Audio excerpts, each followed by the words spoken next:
Hey guys, Mike Parker here from the Center for OCD and Anxiety in Pittsburgh, PA. And I wanted to talk today about a bad habit that a lot of us, all of us, tend to fall into at times. And that bad habit is what I would call wishing things were different.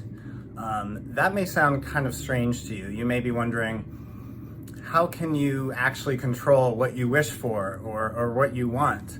But believe it or not, wishing things were different is an actual behavior that you can fall into, and if you're not careful, actually do this chronically in a way that gets you very stuck in life, makes you feel pretty bad, and can really negatively impact your functioning. So how does the wishing things were different behavior start? Well, it typically begins when there's something in your life you encounter that you really don't like, to put it simply.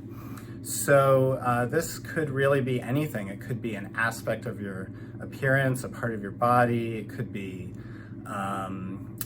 something happening in life. Maybe you had kids too early and you think about all the years that you missed. You wish you would have had kids later in life, or maybe you have a mental health issue or a mental health struggle, or like OCD, for example. Maybe you have chronic anxiety and you really wish you didn't have to feel anxiety. Maybe you have a medical issue. Anything like that is really bad and really unwanted. That's what typically gets people started in one of these bad habits. And what does it look like exactly? Well, wishing things were different is a behavior that is pretty much a mental sort of behavior. So what happens is you'll think of the bad thing every time you encounter it. You then start that mental process of thinking, man, I really wish life wasn't this way. I really wish this never happened to me. I really wish this didn't exist. And what that can then lead to is all sorts of mental behaviors. So you can start reviewing the past. You can start figuring out, when you could have done something differently to make a different outcome. You can think about the other people in your life, what they could have done differently. And what this ultimately leads to is you starting to believe that things shouldn't be this way, that somehow life was supposed to turn out a different way, and it didn't. And so that can actually lead to a lot of very uncomfortable emotions, very difficult emotions. You can be depressed, you can be anxious, you can start to develop resentment towards other people in your life. You can start to hate yourself for having made the decisions you made, or hate life, or hate God. And so what seems like a little thing, just wishing something was different, can be an entire worldview that gets you completely stuck in anxiety and depression. So what is the cure, for lack of a better term, to wishing things were different? In one word, it is acceptance. And what that means is you're going to take that part of your life that you really don't like. And by the way, we're really talking about things that to some degree either you can't change, or the change is never going to be that drastic, right? There's some things you can do something about, right? You don't like your job, you can start a job search. We're not really talking about that. Although even in that situation, you might have to accept being in the job for a little longer than you want to, taking a while to find a new job, those sort of things. And you're really looking to accept the thing you don't like. And that's really important. And it's really important to realize that does not mean you force yourself to like it.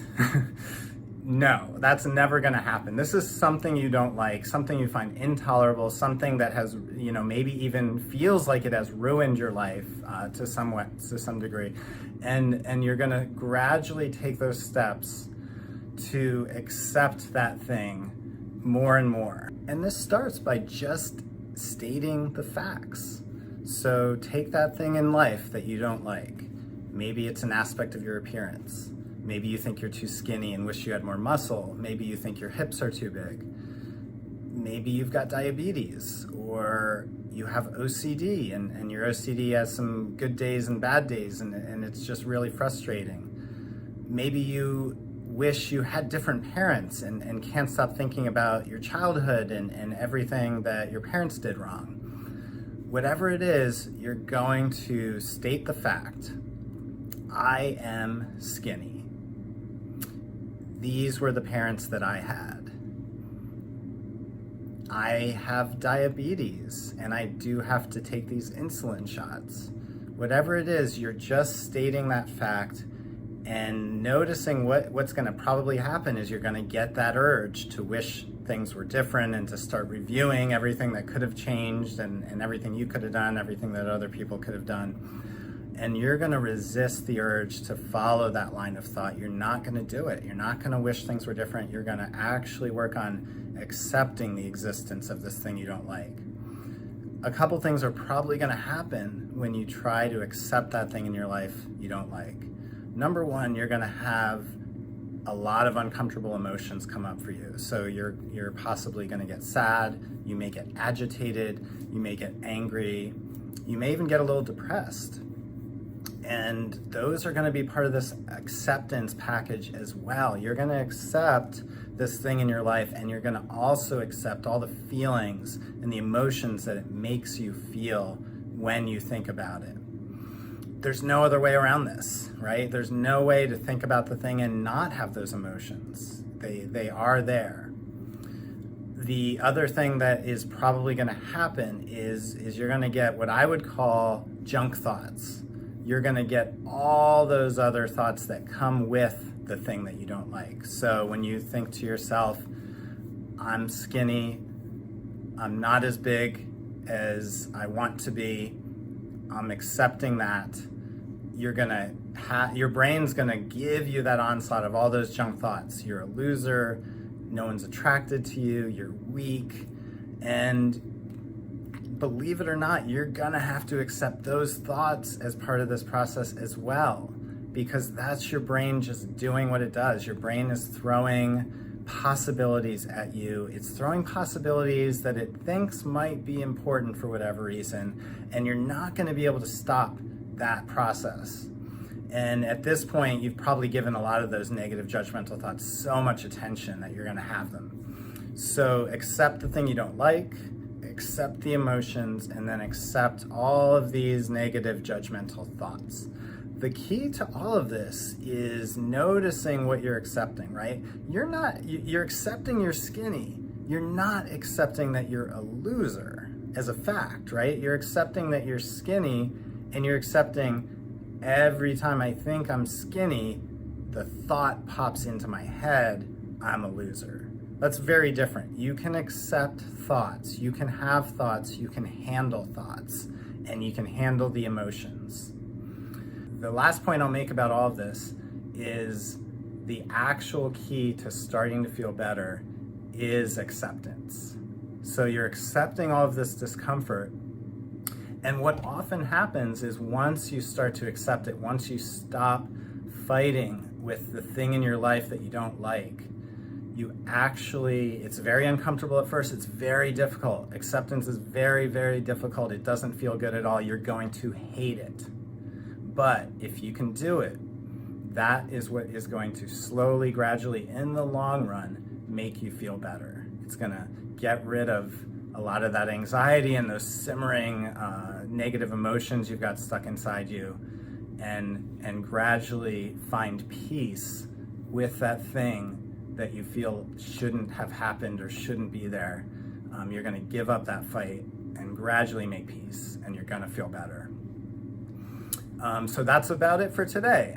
The last thing I'll say about all of this is it's very easy for me to just say, oh, you should accept that, and that can actually come off as kind of annoying. Like, what does this guy think? He doesn't know how bad this is. He's telling me to accept it. The thing about that is this is not a lecture. I'm not telling you, oh, you're doing something wrong, you need to simply accept that thing, get over it or anything like that. That's not the message. The message is, if you really think about this thing in your life, you have to ask yourself, is there any other option? When I say acceptance, I'm basically trying to present you with the truth and the facts of your situation, that you may not ever be able to do something to completely change this situation. And you may not even be noticing this, but the actual only path forward may be to accept that thing that you don't like. And so that's the message from today. Hope you guys all got something out of this. And until next time, good luck working on acceptance.